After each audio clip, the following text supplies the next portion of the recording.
Welcome, ladies and gentlemen, to the Weekly 7 with me, your host, Monroe Man. Hi, I'm Monroe Man. Welcome to the Weekly 7. Let's get started. The top story. There's a lesson that we can all learn from the Hen Restaurant fiasco. So forget about the politics that involve. I don't even want to get into it. But I have to admit, if I were Sarah Huckabee Sanders in that situation, I don't know if I would have reacted as calmly and coolly as she did. And I think we can all learn a lesson that when someone disrespects you or somebody wants you to leave or somebody does something that you feel that you have the right to be upset about, don't get upset. I'm personally going to take a lesson away from this, that the next time I am in a situation where I am being kicked out of somewhere or I'm being treated rudely or unfairly, maybe the best thing to do is just to say, oh, okay, if that's how you feel, then I will skedaddle.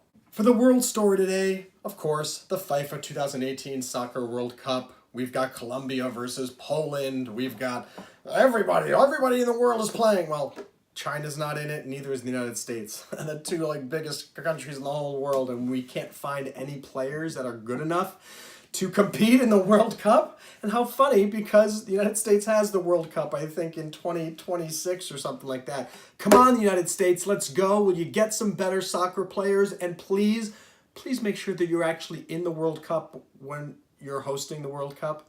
That's my advice. So for travel, okay, there's this strange trend going on all throughout Asia. First started in Japan, now it's taking over the entire Chinese-speaking world, and it's called the traveling frog. In Chinese, it's actually Luxing Qinghua, which means travel frog.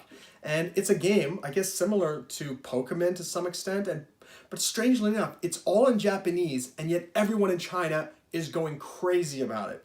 So apparently it's on the App Store. You can download it, I think, maybe here in the United States. But I just wanted to mention, if you start hearing something called Traveling Frog, and you think, what is the Traveling Frog? It's this game that everyone's going gaga about in Asia. Switching to politics, let's get out of the United States. I just picked a random country, Zambia. The capital is Lusaka. They have about 1.7 million people. Zambia is right smack in the middle of southern Africa. So, Africa kind of looks like that. It's right down there in the middle. Above South Africa and south of Congo. For the longest time, the country was a single-party system, but in 1991, they switched it up into multi-party. And the current president is a guy named Edgar Lungo, who was elected in 2015, and he's still the president today. And of course, there are some charges that the government in Zambia is corrupt, but then I think about the United States, and gosh, corruption is rampant here too, so I kind of just feel like, you know what? Every country and its politicians are full of don't really care about the country or the people they're serving. It's more about enriching themselves and getting richer.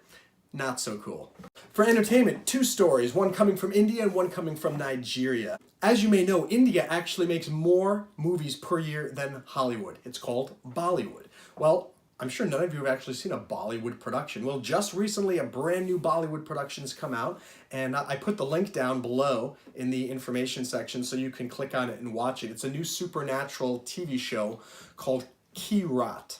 I don't know if that's how you pronounce it. I guess that's the transcription from the Hindi. I was watching it, and I don't know, I have no idea what the heck it's saying, but it's kind of curious. And when I'm done shooting this, I'm going to go watch some more of it.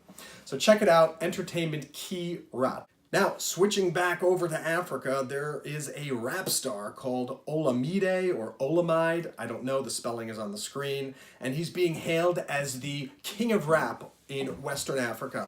And he's the first African musical artist to own a record label. He's really moving up the ladder, breaking ground, really setting the stage for what we all know Africa is becoming the new frontier. China knows it. China is investing in Africa. Oh my gosh, you have no idea. And I'm going to be very embarrassed as an American if Africa has high-speed rail before the United States. And if so, once again, shame on you, you crooked good-for-nothing politicians. Let's talk about Jurassic World and the science of actually dino DNA. So National Geographic in 2015, they actually reported that paleontologists found a full dinosaur tail preserved, complete with feathers and skin. pretty crazy. You're thinking, oh my gosh, can we actually reproduce dinosaurs? Cool dinosaurs walk the earth? And unfortunately, the answer is probably not in your lifetime. Those same paleontologists noted that despite all of these dino findings, there was no dino DNA in these fossils that can actually be used to bring the dinosaurs back. These scientists say that even animals that just got extinct 20 years ago, even though we have their DNA, we still don't have the technology to actually bring them back. So in the alternative, I recommend that you check out Jurassic World Fallen Kingdom, which just opened. I saw it. It's quite good. I think you'll like it. And that's the Weekly 7. Check out the Weekly 7 comedy musical improv addendum. And please, if you watch this far, can you please click subscribe? We'll be back next week. Boom, boom, boom.